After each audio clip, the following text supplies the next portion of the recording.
Hello दोस्तों, स्वागत है आपका इस वीडियो में।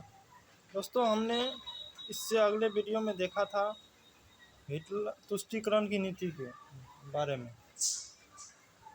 इस तुष्टीकरण की नीति में हिटलर ने खुले तौर पर वार्से संधि का उल्लंघन किया और जर्मन की सेना तथा हथियारों का गुप्त रूप से निर्माण करना शुरू कर दिया था। अब आगे है हिटलर की गतिविधियों के बारे में।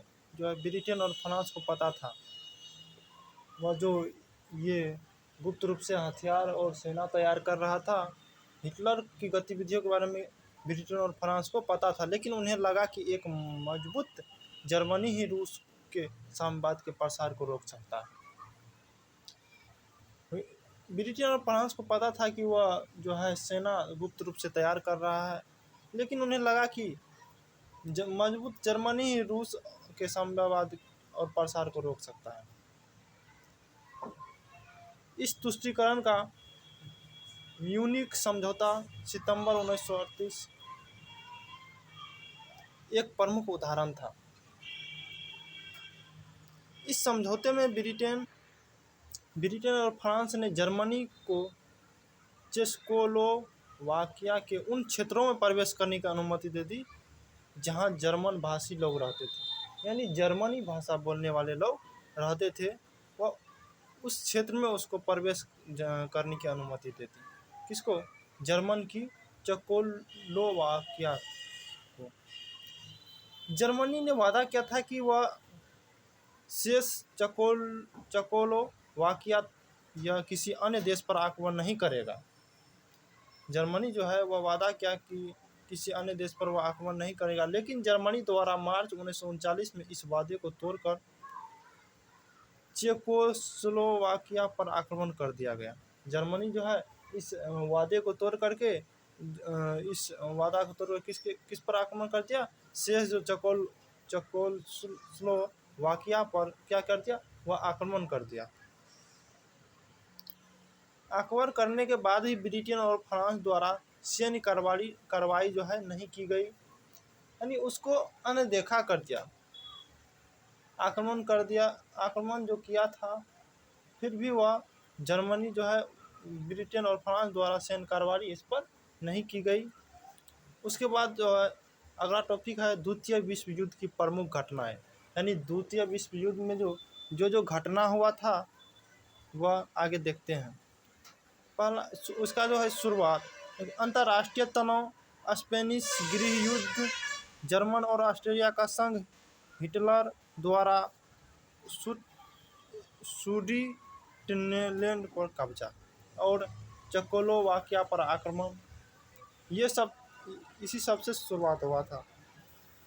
3 वर्षों में अत्यधिक बढ़ जाने के कारण ये सब अंतर्राष्ट्रीय तनाव के 3 वर्षों में अत्यधिक बढ़ जाने के कारण धुरी और मित्र शक्तियों के बीच संबंध बिगड़ने लगे।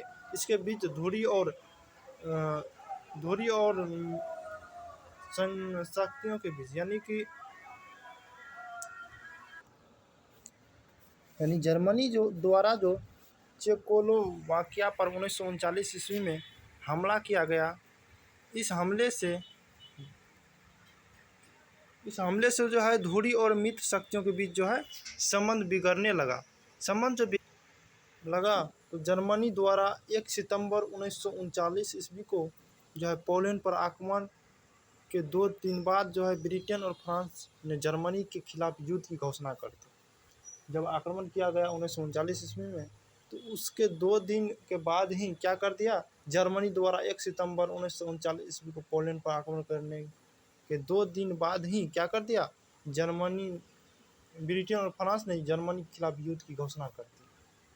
पहले तो वह कुछ नहीं किया, वह शांत बैठा रहा। फिर 2 दिन के बाद ही क्या किया? वह जर्मनी के खिलाफ युद्ध की घोषणा कर दी। इस घटना ने द्वितीय विश्व युद्ध की शुरुआत कर दी। जब युद्ध की घोषणा करते ही द्वितीय विश्व युद्ध की शुरुआत हो गई। पहले वाक युद्ध हुआ, यानी बातचीत के सहारे युद्ध, यानी गाली गलौज से जो युद्ध होता है वही युद्ध हुआ पहले। पश्चिमी यूरोप युद्ध के पहले कुछ महीनों के दौरान बहुत शांत था। यानी युद्ध के पहले जो है कुछ महीना तक वह बहुत शांत था। कौन? पश्चिमी यूरोप।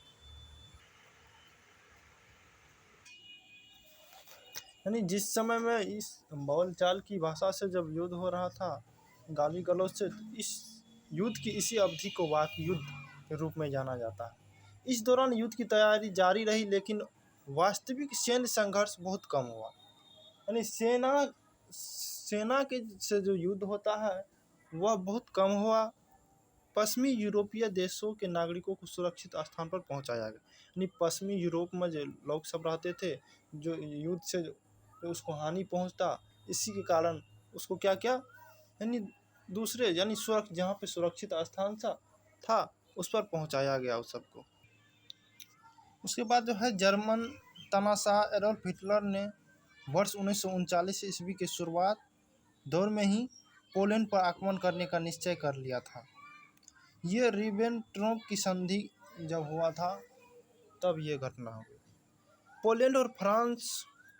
पोलैंड को फ्रांस और ब्रिटेन द्वारा जर्मन आक्रमण के समय सहायता दिए जाने का आश्वासन प्राप्त। पोलैंड को जो है फ्रांस और ब्रिटेन ने आश्वासन दिया था कि जब उस पर आक्रमण करेगा तो वह उस समय जो है उसको सहायता प्रदान करेगा। हिटलर का पूरा इरादा पोलैंड पर आक्रमण करने का था। हिटलर जो था उसका पूरा मन था कि वह पोलैंड पर आक्रमण कर दे, लेकिन इससे पहले वह सोवियत संघ के विरोध को खत्म करना चाहता। यानी सोवियत संघ जो उस पर विरोध करता था वह उसको खत्म करना चाहता था। यद्यपि जर्मन और सोवियत संघ के बीच मॉस्को में अगस्त 1939 ईस्वी में ही अनाक्रमण समझौता हो चुका था। यानी अनाक्रमण समझौता मतलब यानी आक्रमण न करने की समझौता किया था। अब उसके बाद जो है 1940 ईस्वी में शीतकालीन युद्ध, यानी रूस और फिनलैंड के बीच जो शीतकालीन युद्ध मार्च 1940 में ख़त्म हुआ था, और अगले महीने जर्मनी ने डेनमार्क और नॉर्वे पर आक्रमण कर दिया। जैसे ही शीत युद्ध मार्च 1940 में ख़त्म हुआ तो अगले ही महीने क्या कर दिया, जर्मनी ने डेनमार्क और नॉर्वे पर आक्रमण कर दिया। डेनमार्क ने तुरंत आत्मसमर्पण कर दिया, क्योंकि वह उस पर पहले तो वह शीतकालीन युद्ध लड़ चुका था। उस सैन्य बल यानी उसके पास शक्ति न होने के कारण उसने क्या किया, डेनमार्क ने तुरंत उसको आत्मसमर्पण यानी कि वह हार मान ली उसके आगे। लेकिन नॉर्वे ने ब्रिटेन और फ्रांस की सहायता से जून 1940 ईस्वी तक जर्मनी का मुकाबला किया। डेनमार्क ने तो उसको आत्मसमर्पण कर दिया, यानी कि उसके आगे घुटने टेक दिए। लेकिन नॉर्वे ने ब्रिटेन और फ्रांस सहायता कर रहा था, इसी के सहायता से उसने जून 1940 ईस्वी तक जर्मनी का मुकाबला किया। यानी जून तक, मार्च में ये युद्ध शुरू हुआ और जून तक जो है ये युद्ध करता रहा उसके सहायता से, ब्रिटेन और फ्रांस के सहायता से। जिसके बाद जो है 1940 ईस्वी में फ्रांस का पतन हो गया। जर्मनी ने स्कैंडिनेवियाई देशों के साथ युद्ध समाप्त होने के बाद जो है फ्रांस, बेल्जियम और हॉलैंड पर आक्रमण किया। जब उसे युद्ध समाप्त हो गया तो जर्मनी ने किस पर आक्रमण कर दिया, फ्रांस, बेल्जियम और हॉलैंड पर आक्रमण कर दिया। इस चरण के दौरान पश्चिमी यूरोप ने त्वरित युद्ध प्रणाली का सामना किया। त्वरित युद्ध प्रणाली का सामना किया। त्वरित युद्ध प्रणाली जर्मनी की सेना दुश्मनों पर लड़ाकू हवाई जहाज़ों के अति तीव्र गति से हवाई हमले करके उन्हें बर्बाद कर देती थी। इस तरह जर्मन सेना दुश्मनों को मुकाबला करने का मौका ही नहीं देती थी। जर्मनी ने फ्रांस में कठपुतली फ्रांसीसी विची सरकार के साथ युद्ध विराम पर हस्ताक्षर किए। यानी युद्ध को युद्ध रुक जाए, इसके लिए जो समझौता हुआ उस पर वह हस्ताक्षर किया। हिटलर ने फ्रांस पर विजय प्राप्त करने के बाद ब्रिटेन पर आक्रमण की तैयारी शुरू कर दी। हिटलर ने क्या किया, जब जो है फ्रांस पर विजय प्राप्त कर लिया उसके बाद वह ब्रिटेन पर आक्रमण करने की तैयारी शुरू कर दिया। ब्रिटेन पर जर्मनी का आक्रमण हुआ 1940 में। तो क्या हुआ, ब्रिटेन पर जर्मनी का आक्रमण का हुआ जुलाई से सितंबर तक चला यह युद्ध 1940 ईस्वी तक लगातार जारी रहा। यह पूरी तरह से हवा में लड़ी जाने वाली पहली लड़ाई थी। यानी वह पूरी तरह से, यानी विमान से ही यह युद्ध लड़ा जाता गया। यानी जुलाई से सितंबर तक यह युद्ध चला, यानी ऊपर ही ऊपर यह युद्ध चला। जर्मनी ने हवाई मार्ग से प्रमुख कारखानों और शहरों पर हमला करने का फैसला लिया, लेकिन रॉयल एयरफोर्स बड़ी मुश्किल से उन्हें बचाने में सफल रही। जब जर्मनी ने जो हवाई मार्ग के प्रमुख कारखानों, जहाँ पे ये हवाई मार्ग जहाँ पे कारखाना इसका था, जहाँ पे हवा यानी कि विमान सब बनता था, वो उस पर वह हमला करने का फैसला किया, लेकिन रॉयल एयरफोर्स बड़ी मुश्किल से इन्हें बचा लिया। रॉयल एयरफोर्स जो है बड़ी मुश्किल से इन्हें बचाया। अंततः जर्मनी ने ब्रिटेन पर आक्रमण की अपने योजनाओं को अनिश्चित काल के लिए स्थगित कर दिया। यानी उसने जो योजना बनाई थी ब्रिटेन पर आक्रमण करने की, जर्मनी ने जो योजना बनाई थी ब्रिटेन पर वो आक्रमण करे, वह कुछ दिनों के लिए उसको क्या किया, स्थगित यानी रोक दिया। उसके बाद जो है युद्ध का वैश्विक स्वरूप, यानी युद्ध का जो वैश्विक स्वरूप हुआ वह कैसा हुआ, आइए देखते हैं। यूरोप महाद्वीप जो है ब्रिटेन को छोड़कर, यूरोप महाद्वीप में यानी जो जितने भी देश आते थे उसमें जो ब्रिटेन को छोड़कर नाजी नियंत्रण के बाद युद्ध को वैश्विक स्तर पर ले जाया गया। उसके बाद मुसोलिनी की सेना की ग्रीस और टोब्रुक में हार के बाद जर्मन सेना उत्तरी अफ्रीका तक पहुंच गई। युद्ध करते करते वह कहाँ तक पहुंच गई, वह युद्ध करते करते जो है उत्तरी अफ्रीका तक पहुंच गई और ग्रीस तथा उसने अप्रैल 1941 में यूगोस्लाविया पर आक्रमण कर यूगोस्लाविया पर आक्रमण कर दिया। कौन, जर्मनी सेना।